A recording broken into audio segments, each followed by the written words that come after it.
Hello friends, കാതൂരത്തിലേക്ക് എല്ലാവർക്കും സ്വാഗതം. അങ്ങനെ ട്യൂഷൻ പഠിക്കാനായിട്ട് വീട്ടിൽ കുട്ടികളെല്ലാവരും കൂടെ വരികയാണ് കേട്ടോ. ആ സമയത്ത് അവിടെ ഇഷ്ടപ്പെടാതെ കാഞ്ചനയും പ്രഭയും കൂടെ അങ്ങനെ നിൽക്കുകയാണ്. അപ്പോൾ തന്നെ അവർ തീരുമാനിക്കുന്നുണ്ട് എങ്ങനെയെങ്കിലും ഇത് നിർത്തണമെന്ന് വിചാരിച്ചിട്ട് കാഞ്ചന പറയാൻ കേട്ടോ അമ്മയോട്, നമ്മളാണ് മനഃപൂർവ്വം ഇത് ചെയ്തതെന്ന് അവർക്ക് തോന്നരുത്, ആ രീതിയിൽ വേണം ഇതെല്ലാം ചെയ്യാനായിട്ടെന്ന് പറയണം. എന്താ ചെയ്യുക, സന്ധ്യാസമയത്ത് ട്യൂഷൻ തുടങ്ങുന്ന സമയത്തേ നമുക്കവിടെ പോയി നമുക്ക് പ്രാർത്ഥന ഉറച്ച് പാട്ടൊക്കെ ഇടാം. അപ്പോഴത്തേക്കും പിള്ളേർക്ക് ഡിസ്റ്റർബൻസ് ആവുമല്ലോ. അങ്ങനെ പഠിക്കാൻ തുടങ്ങുന്ന സമയത്ത് ഇവരുടെ വിളക്ക് കൊളുത്തിയിട്ട് രണ്ടുപേരും കൂടെ അയ്യപ്പ ഭക്തി ഗാനങ്ങൾ റെക്കോർഡിൽ ഒത്തിരി ഉറച്ചിടുക കേട്ടോ. അവർക്ക് പഠിപ്പിക്കാനൊന്നും പറ്റുന്നില്ല. അപ്പോൾ കുട്ടികൾ പറഞ്ഞുകൊണ്ട്, ടീച്ചറെ ഞങ്ങൾക്ക് ശ്രദ്ധിക്കാൻ പറ്റുന്നില്ല എന്ന്. സാരമില്ല, എന്തെങ്കിലും ചെയ്യണമല്ലോ, ഇനി എന്താ ചെയ്യാമെന്നും പറഞ്ഞിട്ട് നേരെ അർജുൻ പോയിട്ട് അവരോട് സംസാരിക്കണുണ്ട് കേട്ടോ. പക്ഷേ അവരത് സമ്മതിക്കുന്നില്ല. ഞങ്ങൾക്ക് ടി വി കാണണം, അതുമാത്രമല്ല സന്ധ്യാസമയത്ത് വിളക്ക് കൊളുത്തുമ്പോൾ പാട്ട് വെക്കേണ്ടേ, അതും ചെയ്യണം എന്നൊക്കെ ഇങ്ങനെ പറയാം കേട്ടോ. ആ സമയത്ത് തന്നെ പ്രഭാവതി മഹേന്ദ്രൻ വന്ന് പാട്ട് ഓഫ് ചെയ്യാണ് കേട്ടോ. ഓഫ് ചെയ്യുമ്പോൾ പ്രഭാവതിക്ക് ദേഷ്യം വരുന്നു. ഞങ്ങൾക്ക് ഇവിടെ പ്രാർത്ഥിക്കാനുള്ള സ്വാതന്ത്ര്യം പോലും നിങ്ങൾ തരുന്നില്ലല്ലോ, എന്താ ഇത്, വല്ലാത്ത കഷ്ടമാണല്ലോ എന്ന് പറയാം കേട്ടോ.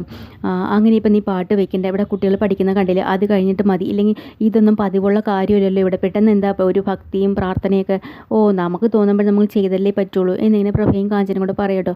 അച്ഛാ, ഇവരൊന്നും പറയണ്ട, ഇവരോടൊന്നും പറഞ്ഞിട്ട് ഒരു കാര്യമില്ലെന്ന് അർജുൻ പറയുക. ആ സമയത്ത് മീനും അങ്ങോട്ടൊന്നും പറയുന്നുണ്ട്, സാരയില്ല അച്ഛാ, വഴക്കൂടണ്ട, ഞങ്ങൾക്ക് വേണ്ടി നീ വീട്ടിലൊരു പ്രശ്നം ഉണ്ടാക്കണം, ഞങ്ങൾ എങ്ങനെയെങ്കിലും ചെയ്തോളാം എന്നും പറഞ്ഞ് നേരെ മീനും കുട്ടികളെ പഠിപ്പിക്കുക കേട്ടോ. എന്നിട്ട് പറയുന്നുണ്ട്, അവർ പാട്ട് അവിടെ ഇട്ടോട്ടെ അഖിലേ, നമുക്ക് വേറൊരു കാര്യം ചെയ്യാം എന്നും പറഞ്ഞ് കുട്ടികളെ എൻജോടി പഠിപ്പിക്കുക കേട്ടോ. കണക്കിൻ്റെ അത് നല്ല താളത്തിൽ പാട്ടിൽ ഉച്ചത്തിൽ തന്നെ പറഞ്ഞ് പഠിപ്പിക്കണം.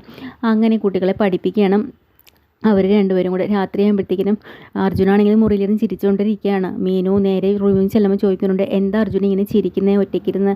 അല്ല, ഞാൻ ഓരോന്ന് ഓർത്ത് ചിരിച്ചതാ, ഇനിയിപ്പോൾ വിഷുവൊക്കെ വരാൻ പോവല്ലേ, നമുക്ക് ആഘോഷിക്കണ്ടേ, പിന്നെ കഴിഞ്ഞ വർഷത്തെ വിഷുവൊക്കെ നമുക്ക് കുളമായിരുന്നു, ഇത്തവണയെങ്കിലും നമുക്ക് ആഘോഷിക്കണം, എന്താ പ്ലാൻ? നമുക്ക് എല്ലാവർക്കും ഡ്രസ്സ് എടുക്കണം, സദ്യയൊക്കെ ഉണ്ടാക്കണം, കണി വയ്ക്കണം, ഇതൊക്കെ തന്നെ.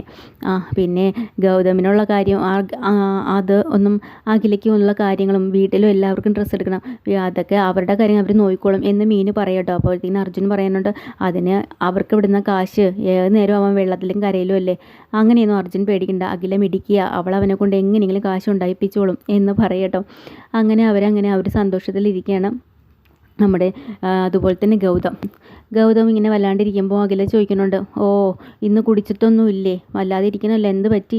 നാളെ വിഷുവാണ്, എല്ലാവരും ആഘോഷിച്ച് തുടങ്ങി, നമുക്കും ആഘോഷിക്കണ്ടേ, ഇനിയിപ്പോൾ വീട്ടിലൊക്കെ പോകണം, ഡ്രസ്സൊക്കെ എടുത്തു കൊടുക്കണ്ടേ, നമ്മുടെ ആദ്യത്തെ വിഷുവാണ് എന്നൊക്കെ പറയാം. ഒന്നും മിണ്ടാതിരിക്കടി, വായടിച്ച് മിണ്ടിയാ നീ എന്ത് ചെയ്യൂടാന്ന് ചോദിക്കട്ടോ, നിൻ്റെ വായിൽ ഞാൻ തുണി തിരികും, ഇങ്ങോട്ട് വാടാ എന്നും പറയണം. അങ്ങനെ അഖില അടിക്കാനായിട്ട് ചെല്ലുമ്പോൾ അഖില കുംഫുവും കരോട്ടയൊക്കെ കാണിക്കുന്നുണ്ട്, അത് പേടിച്ച് മിണ്ടാതെ തിരിച്ചു പോയി ഇരിക്കുക കേട്ടോ ഗൗതം. അങ്ങനെ അവസാനം അമ്മ വീട്ടിൽ നിന്ന് വിളിക്കുമ്പോഴത്തേക്കിനും അഖില പറയുന്നുണ്ട്, അമ്മേ നാളെ ഞാൻ വരുന്നില്ല, ഇവിടെ ഗൗതമിന് നല്ല സുഖമില്ല, വീണിട്ട് കാല് വയ്യാണ്ടിരിക്കുക എന്ന് പറയണതും ഗൗതം ആ ഫോൺ പിടിച്ച് വാങ്ങിച്ചിട്ട് പറയണം, ആൻറ്റി ഞാൻ വരും, ഞങ്ങൾ രണ്ടുപേരും നാളെ ഉറപ്പായിട്ടും വരുമെന്ന് പറയാട്ടോ. അങ്ങനെ അവർ രണ്ടുപേരും കൂടെ പോകാമെന്നുള്ള തീരുമാനത്തിലാണ്. അതിനെങ്ങനെയാണ് പൈസയൊക്കെ വേണ്ടി, ഡ്രസ്സൊക്കെ എടുക്കണ്ടേ എന്നിങ്ങനെ അഖില പറയുമ്പോൾ അലമാരയ്ക്കകത്ത് നിന്ന് ഡ്രസ്സും കാര്യങ്ങളും എല്ലാം ഗൗതം എടുത്തുകൊണ്ട് പോയി. ഇത് കണ്ട് അഖിലേക്ക് നല്ല സന്തോഷമാവും കേട്ടോ. ഇതിന് വേണ്ടി പൈസ നിനക്ക് എവിടെ നിന്നാണ് കിട്ടിയെന്ന് ചോദിക്കുമ്പോൾ, അതൊന്നും നീ അറിയണ്ട, അപ്പം തിന്നാൽ മതി, കുഴി എണ്ണണ്ട എന്നിങ്ങനെ പറയാട്ടോ. അങ്ങനെ ഗൗതം പറയുന്നുണ്ട്, ഈ വീട്ടിലുള്ള ആർക്കും ഞാൻ എടുത്തിട്ടില്ല, നിൻ്റെ അമ്മയ്ക്കും വീട്ടുകാർക്കൊക്കെ എടുത്തു, നിനക്കും എടുത്തു, എനിക്കും എടുത്തിട്ടില്ല എന്ന് പറയുമ്പോൾ നല്ല സങ്കടമാവുന്നുണ്ട് അവന്, അവരുടെ ആ ഒരു സന്തോഷം. പിറ്റേ ദിവസം രാവിലെ ആകുമ്പോൾ മീനുവും അർജുനും കൂടെ പുറത്ത് പോയിട്ട് എല്ലാവർക്കുള്ള ഡ്രസ്സുമായിട്ട് വരും കേട്ടോ. ആ ഡ്രസ്സെല്ലാം കൊണ്ട് കാഞ്ചനയ്ക്കും ഒക്കെ ആയിട്ട് കൊടുക്കുകയാണ്. ഭയങ്കര സന്തോഷമാവുന്നുണ്ട്. അപ്പോൾ അച്ഛൻ പറയാനുണ്ട്, ഇനിയിപ്പോൾ ഇത് കൊടുക്കുമ്പോൾ അടുത്ത പ്രശ്നം എന്താണെന്ന് അറിയില്ല അച്ഛാ, രാവിലെ രണ്ടുപേരും എന്നെ കണ്ടൊന്ന് ചിരിച്ചായിരുന്നു ആദ്യമായിട്ട്, എന്നാൽ പിന്നെ ഇതിൻ്റെ ഫലം ഉടനെ നടന്നോളും എന്നിങ്ങനെ പറയാട്ടോ. അങ്ങനെ എന്തൊക്കെ തന്നെ ആയാലും മീനുവിനോടൊന്നും വലിയ സ്നേഹമൊന്നും പ്രഭാവതിക്കൊന്നും ഇല്ലെങ്കിലും എല്ലാവർക്കുള്ള ഡ്രസ്സ് കൊണ്ട് കൊടുക്കുമ്പോൾ പ്രഭാവതിക്കും കാഞ്ചനയ്ക്കും ഭയങ്കര സന്തോഷമാവണം കേട്ടോ.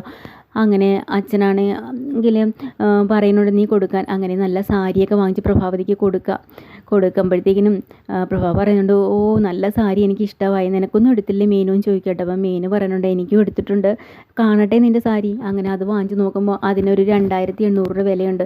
പ്രഭയ്ക്ക് വാങ്ങിച്ചത് 2500 രൂപ. ഉടനെ അവർക്ക് ദേഷ്യം വരാൻ തുടങ്ങിട്ടോ. കണ്ടോ, നിനക്ക് ഇത്രയും സ്നേഹമുള്ളല്ലടാ, നീ എന്നെ മറന്നല്ലോ, നിൻ്റെ ഭാര്യയ്ക്ക് തന്നെയാണ് മുൻതൂക്കം വെച്ചേക്കുന്നത്, അതുകൊണ്ടാണല്ലോ കൂടിയ സാരി വാങ്ങിച്ചതെന്ന് പറയുമ്പോൾ അച്ഛൻ പറഞ്ഞുകൊണ്ട്, അങ്ങനെയൊന്നും നീ ചിന്തിക്കല്ലേ എന്ന്. അതേപോലെ തന്നെ അർജുനും പറഞ്ഞുകൊണ്ട്, അങ്ങനെയൊന്നും പറയല്ലേ അമ്മേ, ഞാൻ വിലയൊന്നും നോക്കിയിട്ടില്ല, നല്ല സാരി നോക്കി എടുത്തുന്നേ ഉള്ളൂ. ഇല്ലടാ എനിക്ക് മനസ്സിലായി, എനിക്ക് നിൻ്റെ ഒരു സാധനവും വേണ്ടെന്ന് പറഞ്ഞ് വലിച്ചെറിഞ്ഞിട്ട് പ്രഭാവതി അകത്ത് കയറിപ്പോയി കേട്ടോ. അത് കേട്ട് മീനുവിന് എല്ലാവർക്കും സങ്കടമാവുന്നുണ്ട്. അപ്പം മഹേന്ദ്രൻ പറയാനുണ്ട്, ആദ്യത്തെ വിഷുവിൻ്റെ വെടി പൊട്ടിയല്ലോടാ എന്ന് പറയാൻ കേട്ടോ. അങ്ങനെ വിഷമിച്ച് നിൽക്കുമ്പോൾ മഹേന്ദ്രൻ പറഞ്ഞോണ്ട്, നീ വിഷമിക്കണ്ട, ഇതിനുള്ള പണി ഞാൻ ചെയ്തരാമെന്ന് പറഞ്ഞിട്ട് രണ്ടിലെയും ആ സാരിയുടെ വിലകളെല്ലാം തിരുത്താണ്.